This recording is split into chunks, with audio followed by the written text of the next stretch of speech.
কি হয়েছে? বলছি আপনার নাম কি সাবুদ্দিন? হ্যাঁ, আমার নাম সাবুদ্দিন। বলছি তোমরা কি দুই ভাই? না, আমরা দুই ভাই না, আমরা তিনই ভাই। তোমাদের ফ্যামিলিতে কয়জন? আমরা বাড়ি 5 জন। 5 জন? তোমার ভাইদের কি বিয়ে হয়ে গেছে?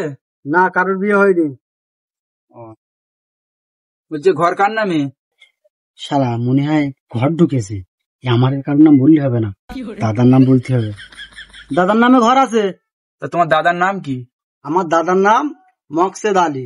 ও, তুই মকসেদ আলীর নাতি? তাহলে খলিলের নাতি না? হ্যাঁ। ও আচ্ছা, ঠিক আছে। ঠিক আছে, সে বুঝতে পারতেছি, তাহলে এত জানার কি দরকার? আরে বলছি তো ঠিক আছে, কোনো ব্যাপার নাই, এমনি জিজ্ঞাসা করছিলাম। আরে ঠিক আছে, তা কিসের জন্য লেখালেখি করে সেটা তো বলবে।